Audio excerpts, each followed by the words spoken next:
దేవుడు మాట్లాడడానికి ఉపయోగించుకుంటున్నాడు. ఈ మందసం ద్వారా ఈ పైనుంచి ప్రధాన యాజకుడితో దేవుడు మాట్లాడుతున్నాడు. ప్రధాన యాజకుడితో మాట్లాడుతున్నాడంటే జనులందరితోనూ దేవుడు మాట్లాడుతున్నాడు. అది తండ్రి యెహోవా కాలం. నెక్స్ట్ కుమారుడుగా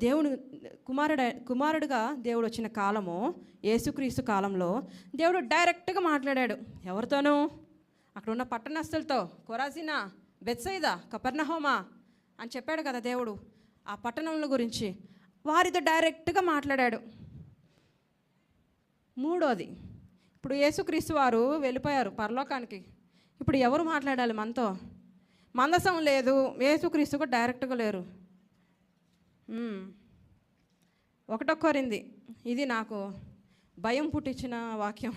ఈ వాక్యం నేను చదువుకుంటున్నప్పుడు ఇవన్నీ ఒక్కదానికొకటి ఇంటర్లింక్ అవుతూ ఉంది.